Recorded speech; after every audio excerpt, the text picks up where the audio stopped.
Here we are, G Tower, in the middle of KL for a brand new episode of Gadget Nation with me, Adam Carruthers. Why are we here at a hotel though? Well, there was a launch early on, so we got some goodies to show you from Dell, plus of course plenty more in store for this week's episode of Gadget Nation. So allow me to go sit over there and we can start.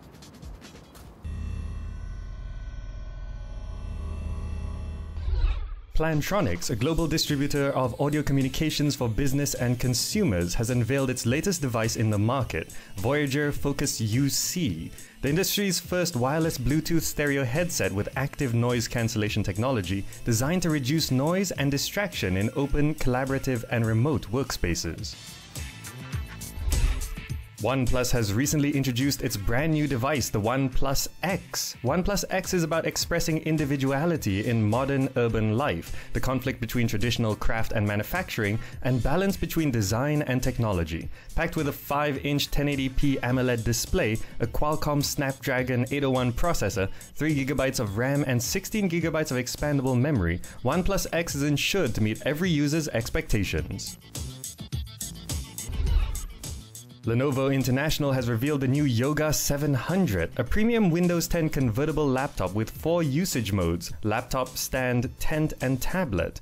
Designed for performance and portability, avid travelers who need a thin and light option will find the 11-inch Yoga 700 as the ideal travel companion, while the 14-inch option packs powerful performance for those who need additional speed and reliability. Both options come with a responsive 10-point multi-touch Full HD 1080p IPS display and Dolby DS 1.0 home theater certified stereo speakers, allowing users to enjoy crisp visuals and clear sound.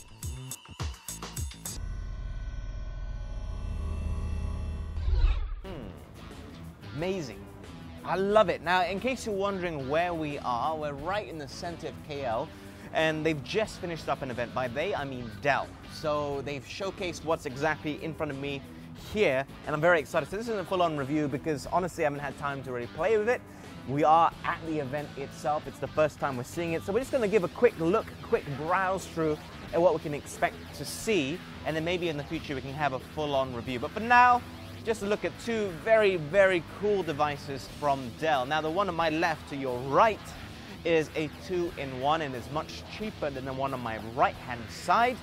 But, I mean, wow is all I can say, particularly to the one on the right, which we'll get to shortly. Now, in terms of screen size, you probably can't tell from that side, but they're both 15 inches, but you can see a rather vast difference in terms of size. So, which one should I start with first? Which one should we preview first?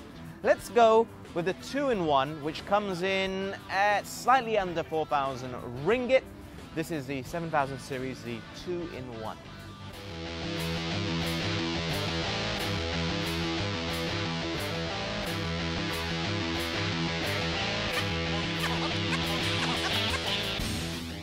So let's focus on it. All right, so it's 3,899 ringgit, which isn't too bad, slightly under 4,000 ringgit.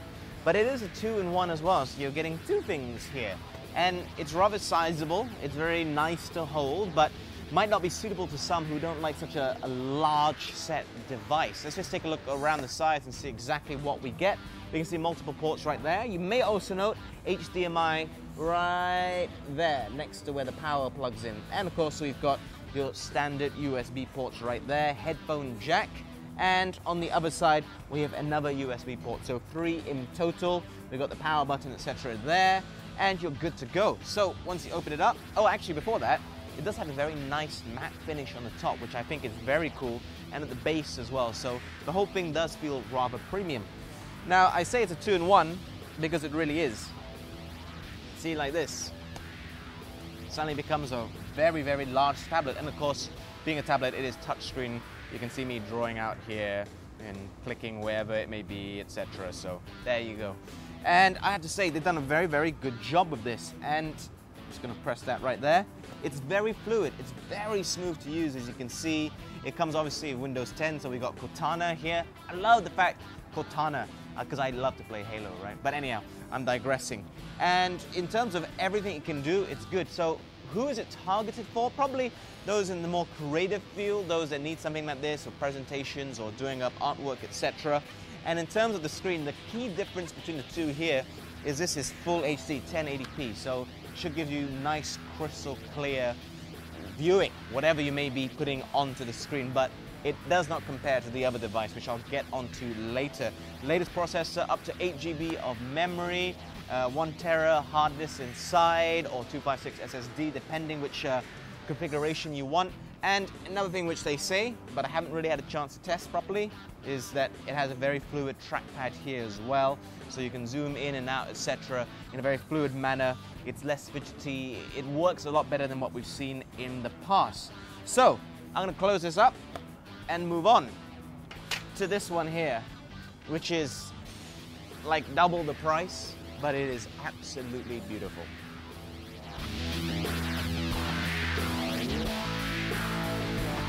So this bad boy right here is the XPS 15, and it is stunning. I'm just going to open it up for you, and just look at that. Look at that beautiful, beautiful device right there. So it's like the infinity edge right here. So it's basically end to end, it's the screen. 15 inches, yeah? I'm just going to compare it very, very briefly with this one, so it gives you a better indication of using the actual screen. Now, we have the one I just looked at here. You can see around the edge it's got the black edges there, but if you take that away, it's actually the same size, 15 inches, but it's so much more compact. So I'm just going to close that up again, and it's amazing. 8 million pixels, 8 million. That is 6 more than a full HD. That is 7 more than an HD screen. That is astounding. Absolutely, on a 282 ppi. That's really, really nice. I mean, the screen, I cannot stress how nice it is. Obviously, it's 4K, and it is an absolute beauty. Now, I would try to play the video here, but it might not come across on the screen very well for you, but trust me when I say there are not many screens which are nicer than this. Now, let's just take a look elsewhere on the device. It's got a nice aluminium brush finish at the top, slightly the same at the bottom, and on one side, the right side, we can see right there, SD just like the other one. We got one USB port, just like the other one as well. And it's pretty much identical on this side as well. Pretty much, we got right there your USB, and of course we got HDMI to boot as well. So if you're one of those people that likes to use it, you should be good to go. Now, it is really, really, really, really cool. It's the world's smallest 15-inch on the planet for now, and they've done a bang-up job. I'm just going to open it up just to give you a look what it's like elsewhere. We have a very, very good trackpad here. We have this lovely finishing here. We have everything sitting in a recessed keyboard as well. And the layout is fantastic. I mean, this is premium to the max. And another thing I should add is the battery life. So if you're watching on 4K or something, I mean, you're gonna get pretty good battery life. If you wanna lower it down, you could get like 9 hours of battery life watching a video. And again, it depends on what you want to watch it with. So in terms of wireless web browsing, it's 10 hours as well on the full HD. On the 4K. If you're going to go full HD, up to 17 hours. That's an additional 7 hours. So if you're going to be on something on a long haul, just lower down to full HD as opposed to 4K. 17 hours battery life is absolutely phenomenal. But if you really want the full power, you still get a good 10 hours or so of browsing. So thumbs up in that aspect. Now they're saying the XPS here, I mean, if we looked at the 13-inch, which is obviously smaller than this, it is really, really nice.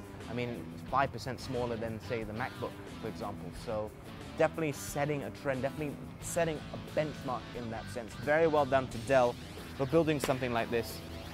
Wow is all I can say to the 4K screen. As long as you got the content to enjoy, you should be good to go. Well done, Dell. Obviously, they've just launched it over there to my right, so I haven't had a full play. This is just a quick preview of what we can expect from these two devices, but very well done.